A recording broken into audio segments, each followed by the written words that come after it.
बिस्मिल्लाहिर्रहमानिर्रहीम। अस्सलाम वालेकुम नाज़रीन, आप यूट्यूब चैनल देख रहे हैं, मैं इमरान खान। ये बड़े ही सीरियस टॉपिक के ऊपर वीडियो है। मियां नवाज शरीफ साहब के स्टेटमेंट जो हैं वो अब सोशल मीडिया से आएंगे और वो बड़े ख़तरनाक स्टेटमेंट्स हो सकते हैं। बरतानिया का मीडिया वहाँ पे उनको कवर करेगा और वहाँ से वो क्लिप काटेंगे और सोशल मीडिया पर डालेंगे और वायरल करेंगे, और वो पाकिस्तान के जो राज उनके पास हैं या जो राज उन तक पहुँच सकते हैं या जिन राजों तक वो मज़ीद एक्सेस हासिल कर सकते हैं, वो उस मामले पे अब पाकिस्तान की शर्मिंदगी का बायस बनेंगे। ये मैं इसलिए कह रहा हूँ कि उन्होंने हाल ही में एक स्टेटमेंट दिया है, जिस स्टेटमेंट में उन्होंने ये कहा कि ये जो क्रूज़ मिज़ाइल है, जिसको हम बाबर मिज़ाइल कहते हैं पाकिस्तानी, 2005 में पाकिस्तान ने इसका तजुर्बा किया था, जब मियां नवाज शरीफ साहब और उनकी फैमिली जिला वतन थी पाकिस्तान से। ये सऊदी अरब वायदा करके मुशर्रफ साहब से जा चुके थे और इनके जाने के भी 4 साल के बाद उसका तजुर्बा पाकिस्तान ने किया था। बाबर क्रूज़ मिज़ाइल जो है पाकिस्तान के पास, नवाज शरीफ साहब ने कहा कि ये हमने अमेरिका का मिज़ाइल जो है वो चोरी किया, मिज़ाइल पकड़ा, उसको लेकर आए और उसमें से फिर हमने इसको। मियां नवाज शरीफ साहब का मिज़ाइल से क्या ताल्लुक़ है? क्या वो उसको बना सकते हैं या वो मिज़ाइल की टेक्नोलॉजी को भी समझते हैं? यानी मैं साइंस का स्टूडेंट हूँ और मेरा इन चीज़ों में इंटरेस्ट है, लेकिन मैं कुछ भी नहीं समझता इसके बारे में। लेकिन मियां नवाज शरीफ साहब ने कहा कि ये हमने बनाया। और एक्चुअली उन्होंने ये कहा क्यों? ये क्यों कहा उन्होंने? ये एक्चुअली इसलिए नहीं कहा कि ये कोई उनका कारनामा है बहुत बड़ा। ये उन्होंने किसी और वजह से कहा। वो वजह मैं आपको भी बताता हूं, लेकिन पहले आप ये सुन लें कि पाकिस्तान ने ये किन हालात में, ये वाकया एक्चुअली हुआ क्या था, कि अमेरिका का मिज़ाइल जो पाकिस्तान पहुंचा था वो कैसे पहुंचा था, ये वाकया कैसे हुआ था, ये मैं आपको बता देता हूं। हुआ ये था कि कीनिया में और तंजानिया में अलकायदा ने अटैक किया था अमेरिकन एम्बेसीज के ऊपर, और अमेरिका के और अलकायदा की लड़ाई चल रही थी उस वक्त। और जो 2 अमेरिकन एम्बेसियों के ऊपर अटैक हुआ था, उसका बदला लेने के लिए अमेरिकन ने फैसला किया कि अफगानिस्तान का इलाका खोस्त, वहाँ पे जो तालिबान के ट्रेनिंग कैंप्स हैं, उनके ऊपर हमला कर दिया जाएगा। उनको लगता था कि अलकायदा और उसामा बिन लादेन के बड़े गहरे ताल्लुकात हैं और उसामा बिन लादेन इन कैंप्स में मौजूद रहा है या यहाँ पर दौरा वौरा करते रहे हैं, और कुछ सहाफ़ियों के ज़रिए से उन तक ये इत्तलात पहुँची थी। तो उन्होंने प्लान किया कि इन कैंप्स को तबाह कर देंगे तो उसामा बिन लादेन भी बीच में कहीं शहीद हो जाएंगे। तो ये जो प्लान उन्होंने उस दौर में किया अमेरिका ने, उनके पास कोई ऐसी जगह नहीं थी जहां से वो हिट करें आके। वो अपने फाइटर जेट नहीं भेज सकते थे क्योंकि वो गुजरने पड़ते, पाकिस्तान की हदूद में से गुजरते, और या उनको कोई बेस कैंप पाकिस्तान का चाहिए होता। तो पाकिस्तान उस वक्त पाकिस्तान इसके लिए राज़ी नहीं होता, नंबर 1। नंबर 2 मामला ये था कि अगर ये यहाँ से गुजरते तो तालिबान को पहले पता चल जाता, उनको इंटेलिजेंस रिपोर्ट मिल जाती, वो उन इलाकों से निकल जाते या अपना बंदोबस्त कर लेते। लिहाजा अमेरिका इसको खुफिया रखना चाहता था। वो खुफिया रखने के लिए उसने फैसला किया और बहरा अरब के अंदर अपने कुछ नेवी शिप्स और कुछ सबमरीन्स जो हैं वो उन्होंने भेज दिए। और जब वो बहरा अरब में पहुंचे तो पाकिस्तान नेवी ने उनको डिटेक्ट कर लिया। पाकिस्तान नेवी को आइडिया हो गया कि ये अमेरिकन आए हैं और ये कोई नॉर्मल एक्टिविटी नहीं है, ये किसी चक्कर में है। और ये इतला ISI तक पहुंची और पाकिस्तान की हुकूमत को भी मुतला किया गया। और उस वक्त जनरल रिटायर हमीद गुल साहब, जो अब इंतकाल फरमा चुके हैं, उन्होंने उसामा बिन लादेन को और उनके साथियों को आगाह कर दिया कि हमें बहरा अरब में हमने अमेरिकन को देखा है, और जिस तरह हमने उनको देखा है और जिस किस्म की उनकी एक्टिविटी है, वो कोई अटैक कर सकते हैं, और ये अटैक होने के ज़्यादातर इम्कानात ये हैं कि ये अटैक आपके ऊपर हो जाएगा। तो उन्होंने काफ़ी ट्रेनिंग कैंप्स और वो एरियाज़ खाली कर दिए जहाँ पे उनको भी शक था कि अटैक हो सकता है। पाकिस्तान की इंटेलिजेंस रिपोर्ट ने तालिबान का साथ दिया, क्योंकि तालिबान की गवर्नमेंट के साथ पाकिस्तान के अच्छे रिलेशन थे, और 9/11 से पहले का ये सिनेरियो था। 9/11 के बाद तो बिल्कुल दुनिया बदल गई थी। अच्छा, हुआ ये कि उसमें अमेरिका ने इस जगह से ये फैसला किया कि पाकिस्तान की एयर स्पेस को इस्तेमाल करेगा और बलूचिस्तान के ऊपर से ये मिज़ाइल जाएंगे और जाकर ये हिट कर देंगे अफगानिस्तान में खोस्त के इलाके में। लेकिन उनको ये खतरा था कि पाकिस्तान को, अगर ये पाकिस्तान के ऊपर से गुजरेंगे तो पाकिस्तान इनको तबाह करेगा नीचे से, क्योंकि पाकिस्तान को तो नहीं पता मिज़ाइल कौन फेंक रहा है। और अगर आपने आगाह ना किया हो तो पाकिस्तान के पास ये जवाब है कि हमारी एयर स्पेस से एक मिज़ाइल जा रहा है, हम उसको तबाह कर रहे हैं। तो वो नहीं चाहते थे कि क्रूज़ मिज़ाइल रास्ते में तबाह हो।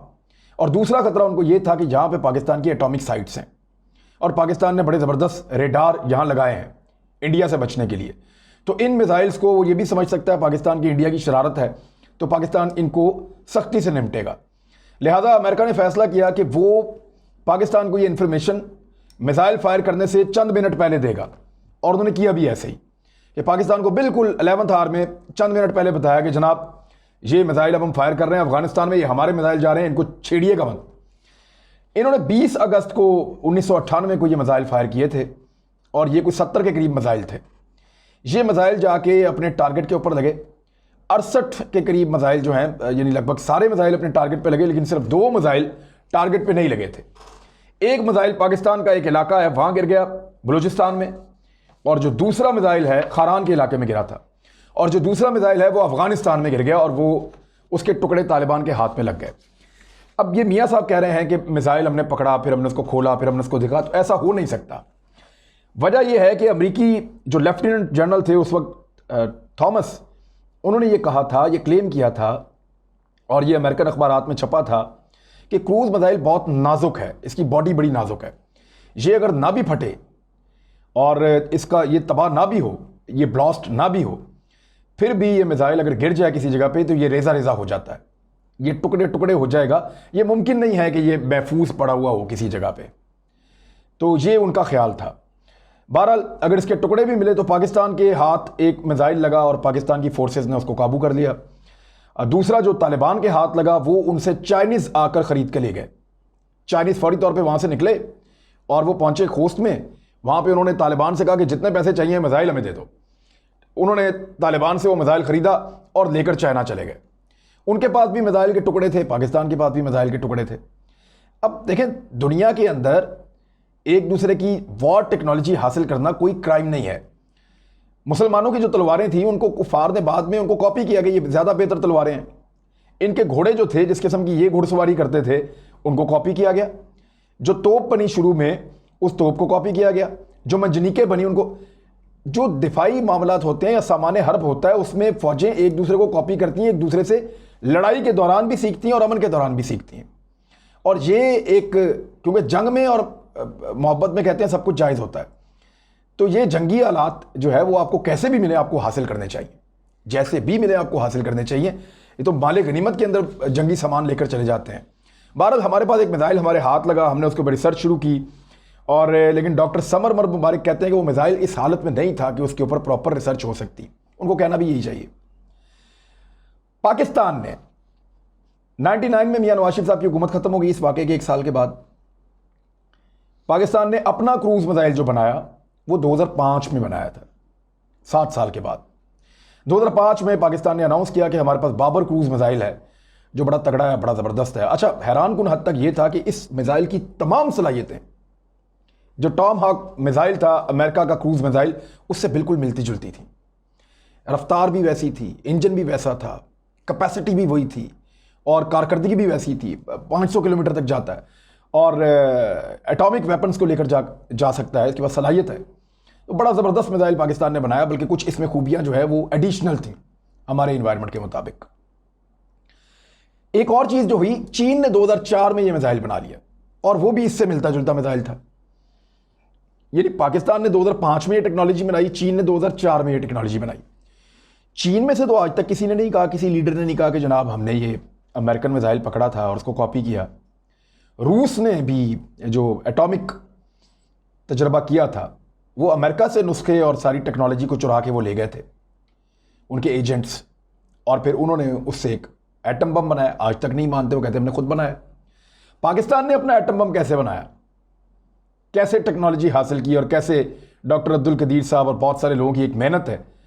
लेकिन सब जानते हैं कि पाकिस्तान ने भी जो है वो बड़े तरीके से इस सारे को टेक्नोलॉजी को हासिल किया था, और फिर इसको अपने तरीके से बनाया जैसे दुनिया नहीं बना सकी, और ज़्यादा बेहतर बनाया, ज़्यादा सेफ बनाया।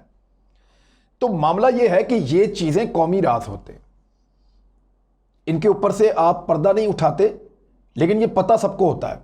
यानी 28 अगस्त को ही छाप दिया था 1998 में जो अमेरिकन अखबार था द गार्डियन, उसने 28 अगस्त को छाप दिया था कि इनके पास ये मिसाइल है और ख़दशा है कि ये बना लेंगे, और पाकिस्तान के पास ऐसे दिमाग मौजूद हैं जो इस मिसाइल को डी कोड कर लेंगे, इसको अनलॉक कर देंगे, और इसके अंदर जितनी टेक्नोलॉजी है कि सैटेलाइट के साथ ये क्या करता है, इसका फ्यूल का तरीकाकार क्या है, इसके इंजन का तरीकाकार क्या है, ये कितना ले जा सकता है मवाद साथ तबाह करने के लिए, तो ये सारी चीज़ें पाकिस्तान अनलॉक कर सकता है। पाकिस्तान के दिमाग इतने तेज़ हैं, क्योंकि उससे पहले पाकिस्तान जो है वो एटमी धमाके भी कर चुका था।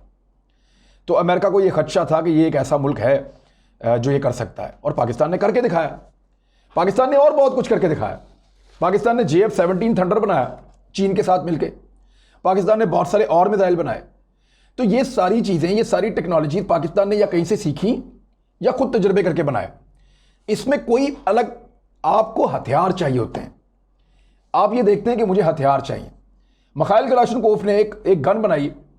कलाशनकोव एक ऐसा वेपन है जिसने आज तक जो कॉम्बैट फाइट है उसमें सबसे ज़्यादा बंदे मारे हैं। इस खित्ते में होने वाली सारी जंगें कलाशनकोव के ऊपर लड़ी गई हैं बड़े लंबे अरसे तक।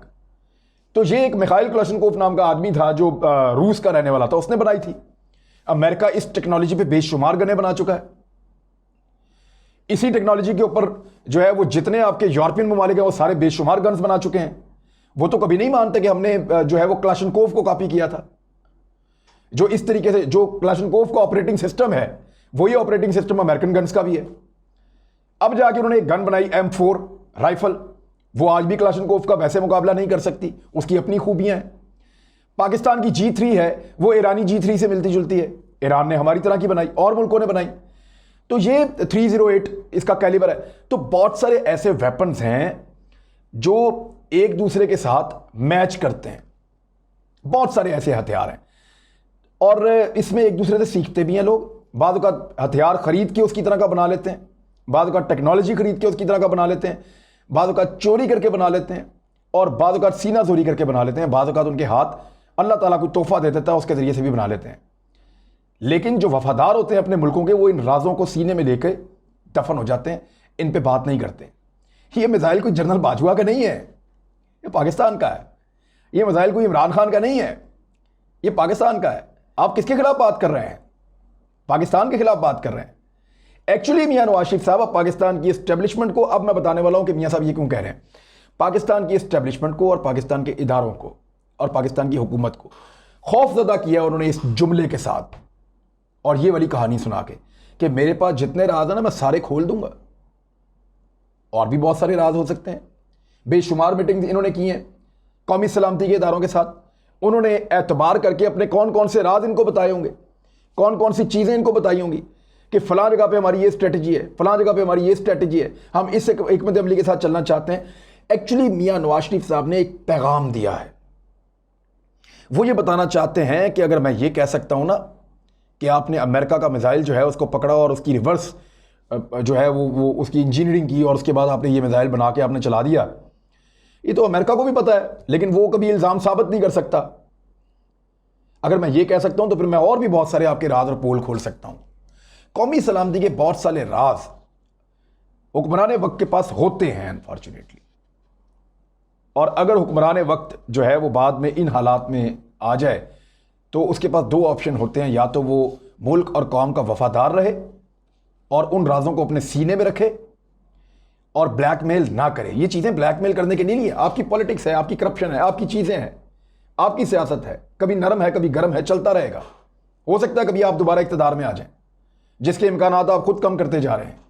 लेकिन यह बात याद रखिए कि जो कौमी राज हैं ये कौमी राज हैं, इनके ऊपर से आप पर्दा नहीं उठा सकते, इनके ऊपर से आप ब्लैकमेलिंग नहीं कर सकते। और ये बहुत लो है जो मियां नवाज शरीफ साहब ने किया है, और इसके बाद वो मजीद ऐसी चीज़ें कर सकते हैं आने वाले दिनों में। मैं आपको बता देता हूं कि इब्नुल हैशम जो है मुसलमान थे, अल बैरूनी मुसलमान थे, बू अली सीना मुसलमान थे। इनकी किताबों से गोरों ने क्या कुछ नहीं सीखा, आज भी सीख रहे हैं। बेशुमार चीज़ें इनकी किताबों में से और इनकी रिसर्च में से निकाल के जितने अदसों के ऊपर आज तक काम हुआ है इब्नुल हैशम के बाद हुआ है। उन्होंने बताया है कि दूरबीन, खूर्दबीन, ऐनक, ये सारी चीज़ें, आंखें कैसे काम करेंगी। वो बंदा इसको मुकम्मल कर गया है, उसकी ड्राइंग्स आज भी रेलिवेंट है और उससे आगे दुनिया नहीं बढ़ पा रही। उसी से सीखा इन्होंने, उसी से सीख के इन्होंने सारा कुछ किया। अल बैरूनी ने जो काम करके गए हैं वो आज भी वैसे ही है, वही फार्मूला चल रहे हैं। बू अली सीना जो है जो तिब के अंदर उन्होंने बहुत बड़ी बड़ी खिदमत सर अंजाम दी, और जो उनके डॉक्यूमेंट्स हैं वो पूरी तिब उसके ऊपर खड़ी है। तो मैं कहने का मतलब ये है कि ये चीज़ें आप सीखते हैं, इनसे आप आगे बढ़ते हैं, एक कदम और आगे बढ़ते हैं, लेकिन आप इसका ढिंढोरा नहीं पीटते। ये आपकी कौम की अमानत होती है, और अगर आप इसको, इन राजों को आप फाश करें और ऐसी चीज़ें आप करें तो फिर इसका मतलब ये है कि आपको अपने मुल्क से और कौम से मोहब्बत नहीं है, आप सिर्फ अपने आप से मोहब्बत करते हैं अनफॉर्चुनेटली। एक इन्फॉर्मेशन और छोटी सी आपको दे दूं, जो ड्रोन हमलों को जारी रखने के हवाले से एक बिल था ना, जब वो ड्राफ्ट हुआ था तो उस पर मौलाना फजलुर रहमान साहब के दस्तखत हैं और मौलाना फजलुर रहमान साहब इसको तस्लीम भी कर चुके हैं एक दौर में। तो मौलाना फजलुर रहमान साहब ने पिछले दिनों कहा कि अब पाकिस्तान की फ़ौज का वो हाल करेंगे जो अफ़गानिस्तान में अमेरिका का हुआ था। तो अफ़गानिस्तान में अमेरिकी ड्रोन हमलों के लिए मौलाना फजलुर रहमान साहब हमायत कर चुके हैं। आप अमेरिका के साथ थे साहब, आप तालिबान के साथ नहीं थे, आप मुजाहिदीन के साथ नहीं थे, आप अमेरिका के साथ थे मौलाना फजलुर रहमान साहब, इस बात को याद रखिएगा। जब तालिबान अमेरिका से मुलाकातें नहीं कर रहे थे तो आप कर रहे थे उन लोगों से, आप अमेरिका के साथ थे, आप तालिबान के साथ नहीं थे, इसीलिए आपके दस्तखत वहाँ पे मौजूद हैं। तो ये वो कहानी है जो मैंने आपको बताई आज क्रूज़ मिसाइल के हवाले से। और पाकिस्तान ने बहुत सारी ऐसी और चीज़ें बनाई हैं। अमेरिका के वहमो गुमान में नहीं है कि चीन के पास क्या है और पाकिस्तान के पास क्या है। और इंडिया जैसे मुल्क को टैकल करना, जिसके पास बहुत सारे पैसे हैं, बहुत सारी दौलत है, बहुत बड़ा मुल्क है, इतना बड़ा दुश्मन आपके सर के ऊपर बैठा हुआ है और हर वक्त आपको धमकाता है वो, तो आपको कुछ भी करके अपने दिफा को मजबूत रखना पड़ेगा। आपको हर वो टेक्नोलॉजी हासिल करनी पड़ेगी, चाहे आप चोरी करके लाएं, चाहे आप मांग के लाएं, चाहे आप छीन के लाएं, चाहे आप डाका डाल के लाएं, चाहे आप दिन रात उसको स्टडी करके बनाएं, जैसे करें आपको करना पड़ेगा, क्योंकि आपका दुश्मन बहुत ताकतवर है और बहुत बड़ा है। क्योंकि मोहब्बत में और जंग में सब कुछ जायज़ होता है। तो अपनी कौम से मोहब्बत का ये तकाजा था कि हम मिसाइल्स बनाते और दुश्मन से जंग लड़ने के लिए अपने आप को तैयार रखने का भी ये तकाजा था कि हमारे पास हर वो चीज़ मौजूद होती जो दुश्मन का रास्ता रोक सकती। ये राज बताने के नहीं होते, इन पे आप फ़ख्र कर सकते हैं और इनकी आपको ज़रूरत होती है, लेकिन ये बताने के नहीं होते। ये बड़ा अनफॉर्चुनेट है कि मियां नवाज शरीफ साहब ने ये रास्ता अपना लिया है, लेकिन अगर वो इस रास्ते पे चलेंगे तो ज़्यादा देर तक उनकी पॉलिटिक्स नहीं चलेगी। अब तक के लिए इतने, अपना ख्याल रखिएगा, हमारे चैनल का भी। अल्लाह हाफ़िज़।